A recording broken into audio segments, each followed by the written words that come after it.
Bismillahir Rahmanir Rahim. Ya Ali Madad. On March 28, our beloved Maulana Hazar Imam graciously sent his blessings and guidance to the worldwide Jamaat through Malik Talib, the chairman of the Ismaili Leaders International Forum. A few days ago, President Saib and Chairman Saib asked me to share my thoughts on this guidance with the Jamaat. I thought about the importance and meaning of Imam's blessings, about his emphasis on the unity in the Jamaat and helping those in need, and about why at a time of crisis he would speak of building for the future. Our Imam has actually written a lot about the pandemic that originated in China, and I quote, "There had been sinister rumors that an epidemic was sedulously and remorselessly spreading westward across Asia. There was a natural and general tendency to discredit its seriousness, but within a brief time we were all compelled to face the fact that it was indeed an epidemic of disastrous proportions." Unquote. In quoting our Imam, I'm actually not referring to Hazar Imam in this year's novel coronavirus from Wuhan, but to Maulana Sultan Muhammad Shah and the bubonic plague from Yunnan, China, in 1897. The quotation is taken from the memoirs of our 48th Imam. The bubonic plague killed more than 1 million people in India, including many Ismailis. Imam Sultan Muhammad Shah had a friend who was a scientist, Professor Waldemar Hafkind. The Imam offered his own personal bungalow as a lab. Dr. Hafkind went on to develop the vaccine, a vaccine that saved the lives of millions of people. In our history, we can often see our future. Our Jamaat has been through crises before, and with our Imam's blessings, we'll get through this one as well. In his guidance on March 28th, Maulana Hazar Imam wrote, "We must remain strong and prepare to build, and to build well when this crisis passes." How did our Jamaat build after the bubonic plague? Just a few years after the plague, the Imam gave us what today we'd call the Ismaili Constitution, the very first one. This laid the groundwork for all our modern Ismaili Jamaati institutions. We established sports facilities, dispensaries, schools, and later the volunteer corps. Hazar Imam said in his address at the Tutzing Academy in Germany, "The replacement of fear by hope is probably the single most powerful trampoline of progress." Many of you have probably heard of Major Lakhpati. He was one of the founding fathers of the volunteer corps 100 years ago. His famous poem, Khojao Tao Boja, demonstrates that trampoline of progress in the Indian Jamaat. Na odavane godari, na besavane sadari, aaj motor mahil ne, sar par sunehri pagadi, angadiye shobati, anguthiyo ratne jadi, kona e pratap che, besi vicharo be ghadi, पंजतन्नी आलनी जारे दुआ दिल थी थई, संपत्ति आवी उछड़ती, दूरदशा नाशी गई. He writes, "Those Ismailis with no blanket to cover themselves, nor mat to sit upon, today sit in motor cars and mansions. Golden turbans adorn their heads, jeweled rings grace their fingers." But reflect for a moment or two. How did this transpire? Good fortune leapt forth, misfortune took flight, when the air of Panjtan Pak showered his heartfelt blessings upon them. Malik, please convey my best paternal and my best maternal loving blessings to my worldwide Jamaat, and tell them that I think of them every minute of the day, each day, and I pray for Mushkil Asan and for their peace and happiness. Ameen. With the blessings of Ale Panjtan, there is no doubt that just as we got through the bubonic plague and other challenges, we will get through this COVID-19 crisis. Durdasha nashi jase, and we will get through it as we always have, together, united, serving one another and our friends and our neighbors, and emerging even stronger.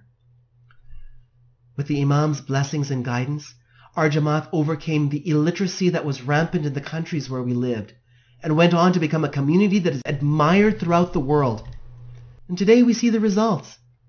The government of Canada is drawing on the expertise of Ismaili doctors, some of the most respected experts in this country, to address the current crisis.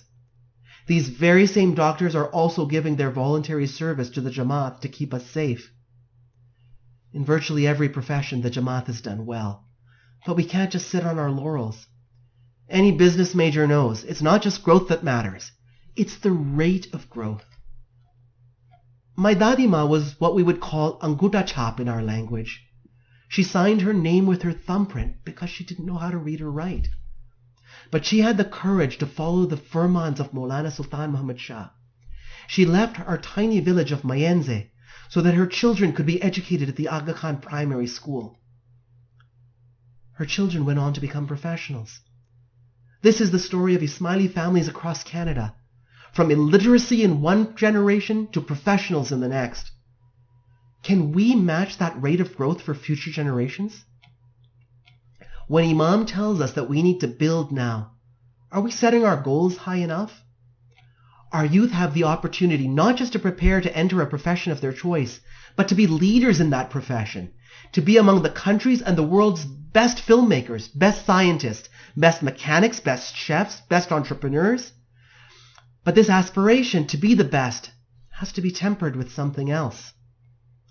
After speaking of the necessity to build for the future, the Imam's message said, "The world is facing a challenging time, and in these moments it is important that the Jamaat remains united and focused on helping those who will need assistance and hand-holding." We've seen this unity in our Jamaat, and we've seen the results.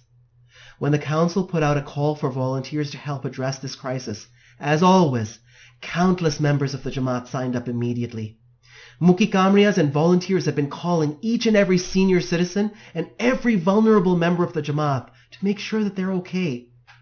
Countless volunteers at the top of their professions in health, secular and religious education, economics, and so on have stepped forward to offer their services for our children who are missing school, for our seniors who are vulnerable, for our business people and families who are struggling, and for all the others who need help.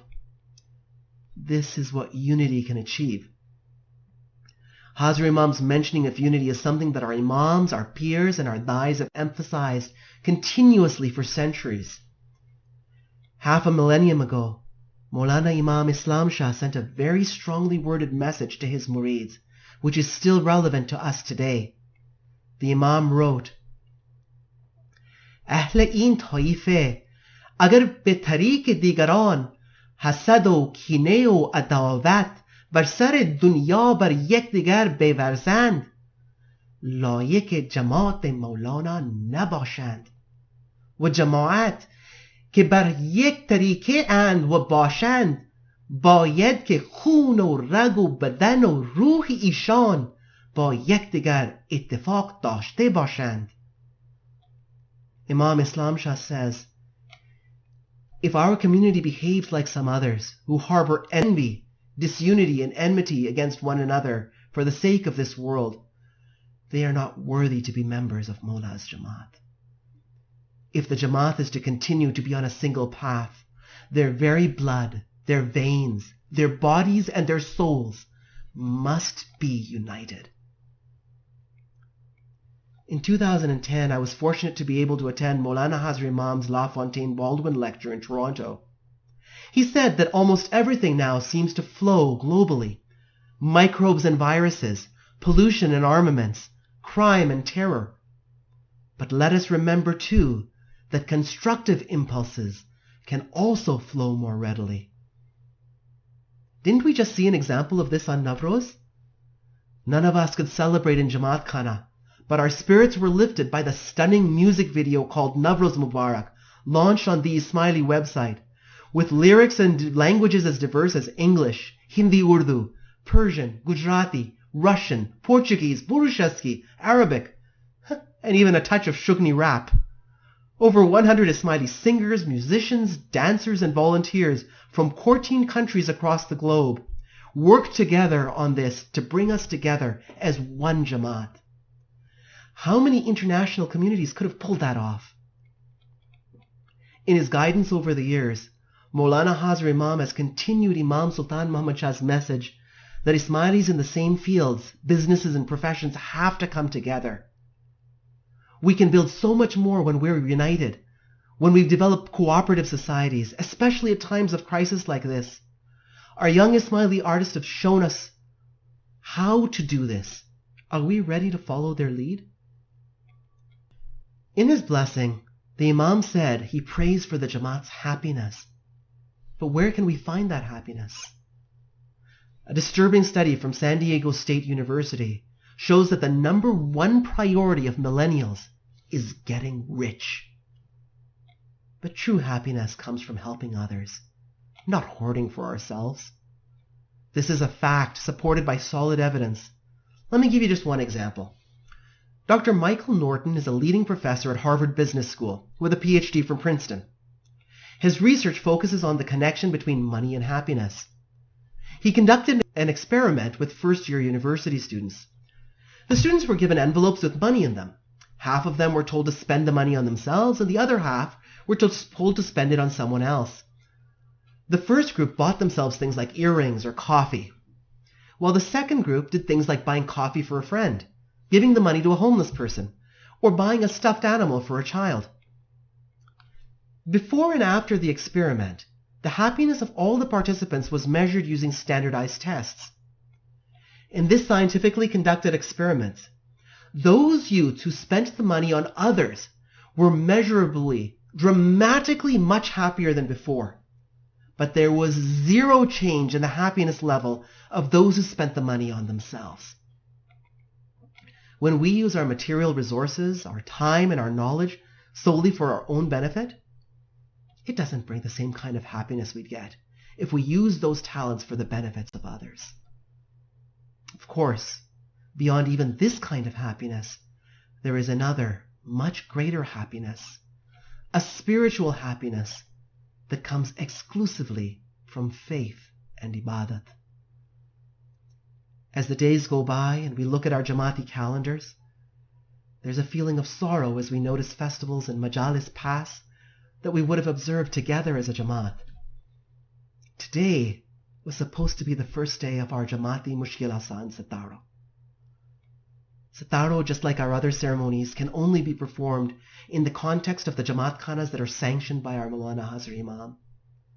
However, especially at times like this, we should be praying for Mushkil Asan every single day, reciting our tasbih and being regular in reciting our prayers. In the Imam's message, he mentioned the current crisis. We know that we've been through such crises before, and the Jamaat has always had the wisdom to know that by following the Imam's firmans, by remaining united, and by working hard, we've emerged even stronger. I began by mentioning the crisis at the time of the bubonic plague, and I'd like to end by speaking of a more recent crisis. When applications for the PhD program come in at the University of Toronto, in our department, a number of profs get together on the committee and we sit around a table and all of us look at the folders with the applications. So I was looking through the folders that were in front of me, and my colleague next to me was really impressed with the folder that he was looking at. He looked at me and said, "Shafique, you have to see this." So he went and he put that folder on top of my pile, and so I went through the ones I had, and then I picked up that folder and I opened it. And I saw that it was an application by an Ismaili from Tajikistan. His name was Shaftalu Gulamadov. He was a master's student at Oxford University. He had outstanding grades. The references from his professors were outstanding as well. His writing sample was brilliant. And the last thing I read was his personal statement. The last paragraph was so moving that I had to leave the room so that my colleagues could not see how emotional I was getting. I contacted Shaftalu just a couple of days ago to ask him if I could share that final paragraph of his application with all of you, and he kindly agreed. This is what he wrote. Finally, on a personal note, Religion has fascinated me since my childhood. I was born and raised in Tajik Badakhshan, where almost everyone is an Ismaili Muslim. In the Soviet era, despite the government's strong opposition, people in Badakhshan continued to practice their faith. I have vivid memories of my grandparents whispering prayers in a dark corner of the house for fear of being heard and arrested. What is religion, and what is it about religion that is worth risking your life for? I would ask my grandparents. We are not risking our lives. We are saving our souls. We are not risking our lives. We are saving our souls. The sun will rise and all the snow will melt. We will feel warm again, were the kinds of answers my grandparents would give me. Maulana Hazar Imam said, Malik, please convey my best paternal and my best maternal loving blessings to my worldwide Jamaat, and tell them that I think of them every minute of the day, each day, and I pray for Mushkil Asan and for their peace and happiness. We must remain strong and be prepared to build, and to build well when this crisis passes. The world is facing a challenging time, and in these moments, it is important that the Jamaat remains united and focused on helping those who will need assistance and hand-holding. Let's live up to our Imam's aspirations for us by remaining strong, remaining united, helping those in need, and building for the future. One day, this crisis too will be over.